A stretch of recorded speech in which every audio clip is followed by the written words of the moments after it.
it's Carol from Roundabout the Hoosier Homestead, and this weekend I am going to be processing a chicken. So let me show you how I do this. I'm basically going to be braising it tonight, canning the meat tomorrow, and also making some chicken broth to be canned. I've already removed the guts, and I'll at some point probably make some gravy, but I've not done that before, so I might not be filming that, but I am going to show you how I do the rest of this. So let me try to flip this thing around here.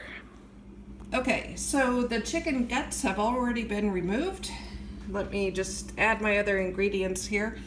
I've not added any water because it's a pretty moist bird, first of all, and it's going to get generate its own water when it's being braised overnight. So I'm just adding some fresh rosemary and some garlic, and then I also have some celery bits from some soup I made recently.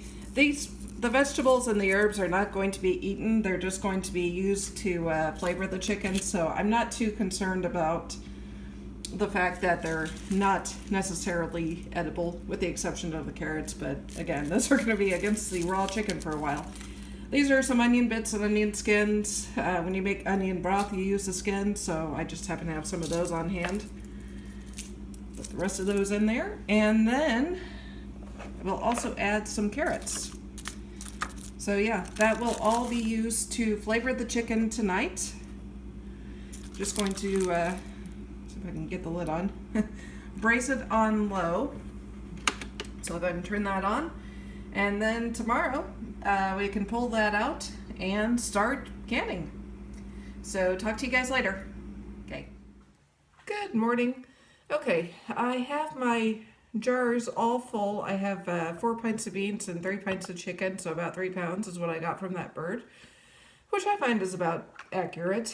I did heat up the jars in my sink before I filled them, and now I'm going to put some hot water in them, and also I heated up the rings a bit too. Since I'm already heating the canner, I don't want to contribute to thermal shock. Well, yeah, this is just basically my practice here. The official recommendation as far as rings go, and I'm sorry I didn't take you along when I was filling, but it's kind of hard to do that one-handed, and I couldn't get a good position on the on the camera. So this is one of my jars of beans, and I'm going to get the water out. I didn't fill the jars completely, even though I had the beans soaking overnight, just because they do, I find, still swell some in the canner.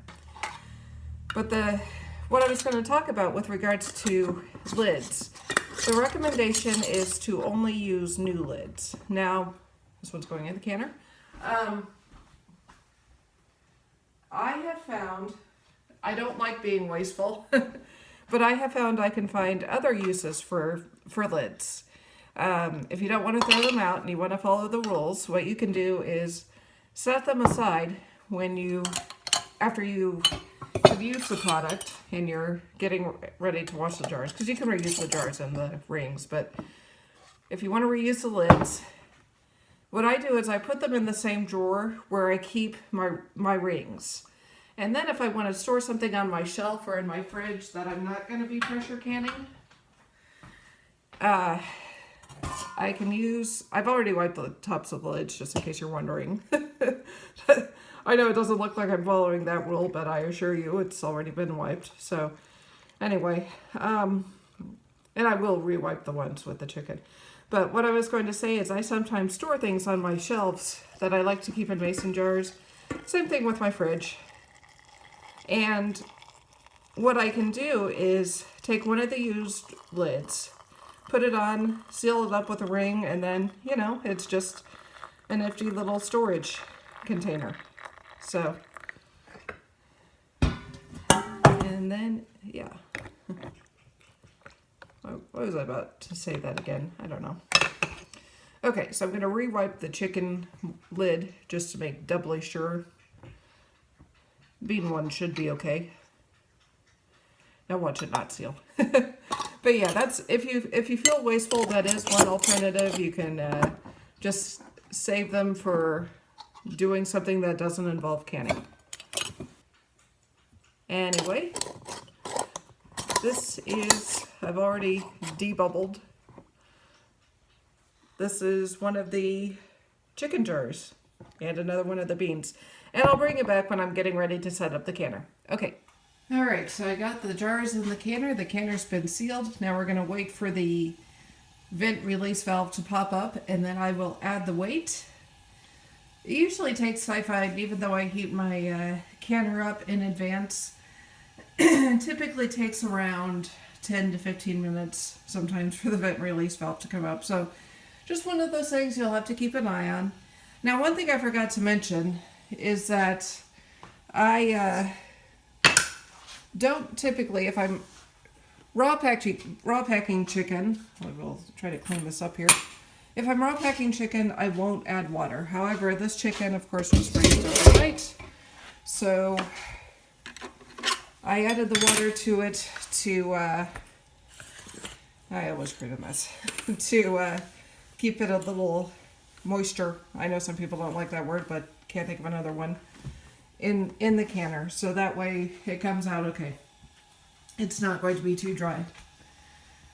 And of course I added water to the beans. So yeah, everything is sealed up, and I'm gonna finish straightening up, and then I will show you how I make chicken broth.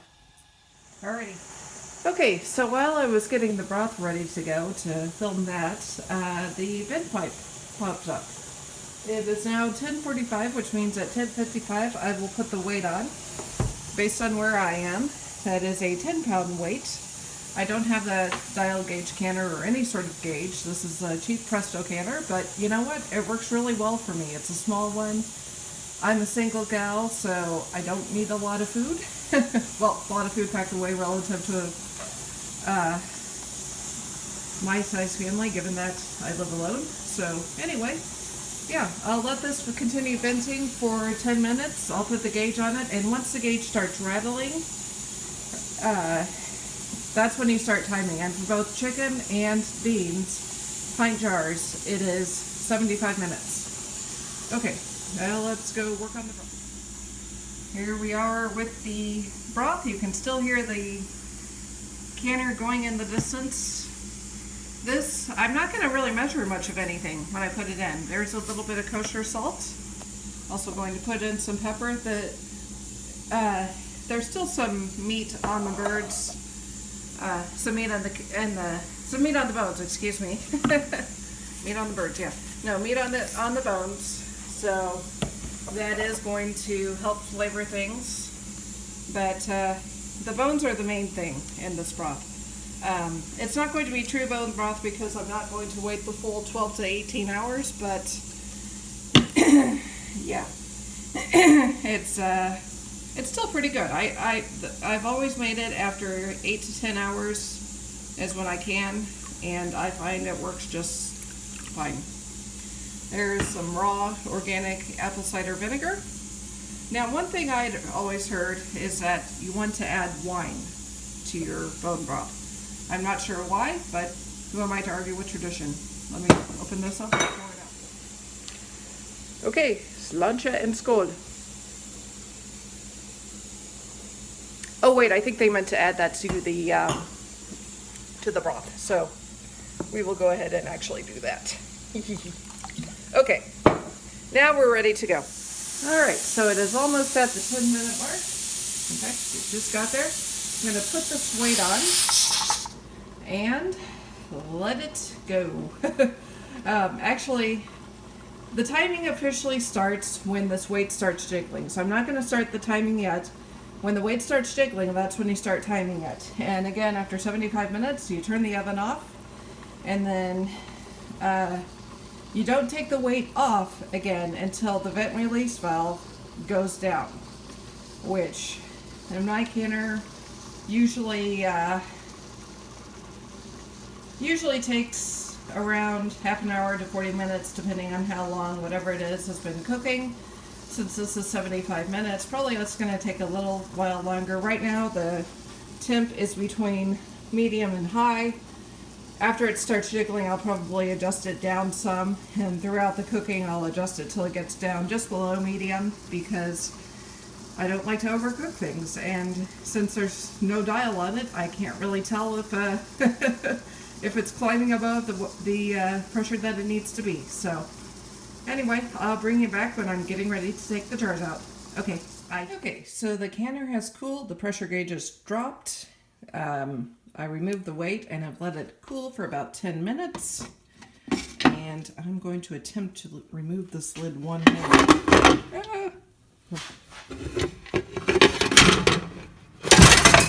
That is easy with two hands. Okay. Note to self, don't do that again. Okay. But, yeah.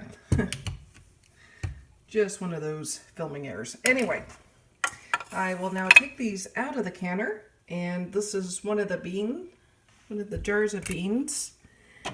And, again, I'm doing this one-handed. This is one of the jars of chicken. Now, these are going to cool overnight.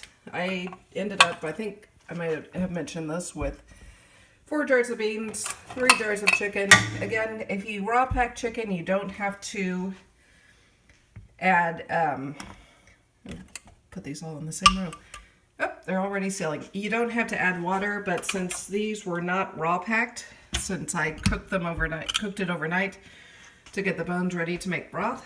Sorry, my finger's in the way.